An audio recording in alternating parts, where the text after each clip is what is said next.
To speak to people and they'll tell you how they love their country. Well, if you love it so much, why are you here? Right. So I think with Brandon, though, he wanted to be the mayor. He thought that would be a nice job for him. But I think certain jobs are cut out for certain people. I don't believe Brandon is cut out to be no mayor. Okay. Anything that I've heard from him, it doesn't seem logical. I don't know if someone else feeding him the information to say, or he's saying it on his own accord. But when I heard this morning that's not the first time he had a panic attack. Right. And then you see him, they had to load him away on a stretcher inside of an ambulance.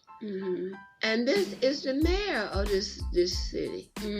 I do not understand. Now, when he became mayor, and I guess he got terrified of living in the Austin area with the rest of us, he decided to move to Evergreen Park. And he's still having these panic attacks.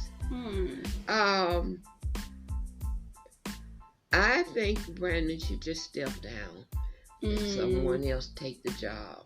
Okay. Because I'm assuming that he inherited a mess.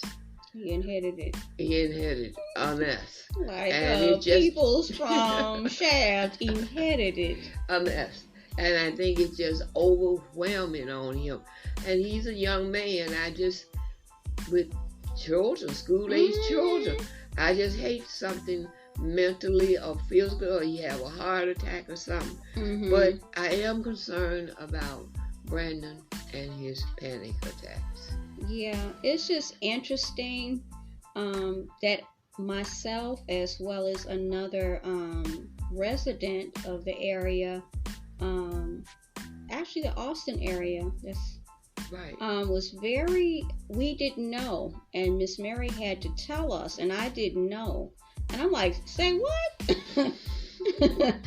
And she's like, I saw it, and I even looked on something on YouTube about it, someone that covered it, and it's a young man on YouTube his channel is called Nate the Lawyer. So I looked at it last night, and then I came across another young man. I think his channel is called The Renaissance Man, and he was giving his commentary. And then this morning we were looking at a young man, I think his last name is Logan, right, and maybe his first name is Anthony, that I believe he resides in Chicago, and I've looked at some stuff in the past from him, and everybody was basically, 3 African American men, younger, who are giving their commentary and saying that Brandon is maybe not, as they say, built for this type of position or this kind of task. And a lot of other people are saying that as well. Miss Mary is very sweet and, firm when it is needed. I'm very skeptical about Brandon. I personally would not be cut for it or built for it, and I probably would be having, but I believe this is some type of ploy by Brandon Johnson.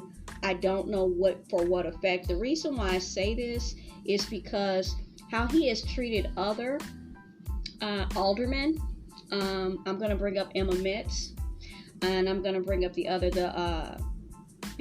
Anthony Beal, and the Lopez guy, and they have talked about how he basically pick and chooses, and he has some guy that I don't remember what his name is, but I remember what he looks like, and he was acting as if he was a henchman of sorts, and I don't know, what did they do? Did he step down? He apologized to Emma Metz. I don't know where he is right now. For someone, I don't know, it's something there about Brandon. I'm not buying it at all.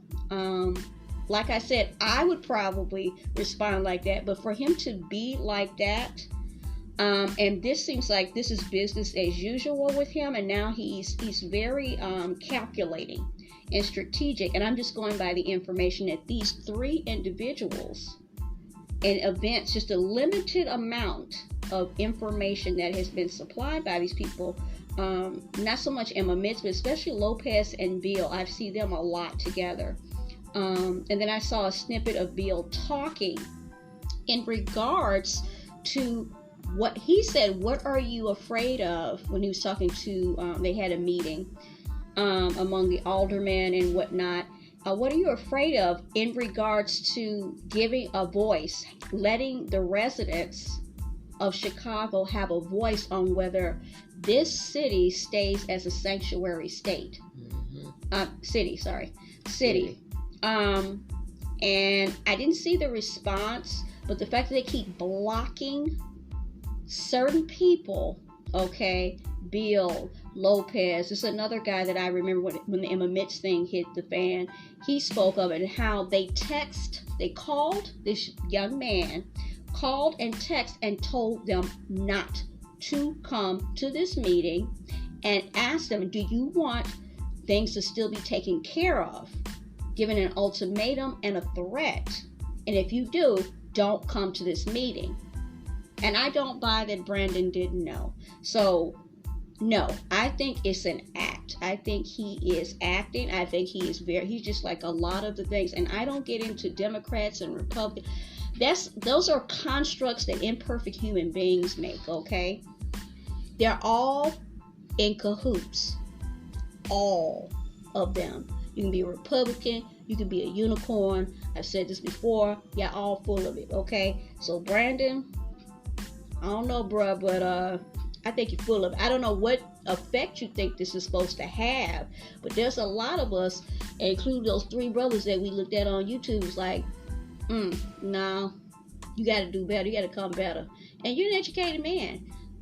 Take the effort and make a better life, because I don't buy all this, you having a nervous breakdown and all this other stuff. Okay, because you know exactly, you've been hobnobbing and getting on jets and going and meeting with these people. He just came back from something about some minimum wage, all of this cheese.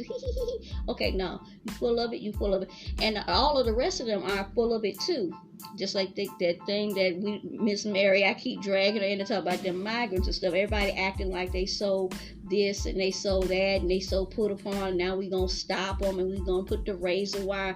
Y'all all full of it, because see, these people still. We just looked at a video of me and Miss Mary of them people. Okay, I don't remember what it was, but it showed 2. Count them, 1, 2. Math is not my strong suit, but I know the basics. 1, 2 people at the border. I don't remember what state this was, and it was a young Caucasian young man, and I believe, and said, "Watch this." I think his station is his channel is JR Investigates. He had it on his head, so that reminded me because I got a bad memory. And he went to the border. These 2 guys got out of their vehicle as well at border control or patrol, whatever you want to call it, and they were watching too, as I don't know how many black SUVs put on the other side. Them jokers jumped out of that thing like they were looking at Universal or something. And they was looking clean as the board health. And nice coats. And lift up that razor on the end piece and came and walked all the way. Nice luggage. I was like, nobody stopped them. Like they were going on vacation. Nobody said nothing. No. 2 dudes on the other side, plus the guy JR Investigates. And I'm like, by the time they got through enrolling, it was way over 100 people had come up there. It was like they weren't going to stop. And they were in a line. I had to stand there and say, when this line going to end? And they went right down the side to be processed or come on into America. It was like nothing. But what kind of country do you have here, Mr. Biden, when you let people just walk into the country? What is the reason that these people are coming? Tell the truth why they are coming.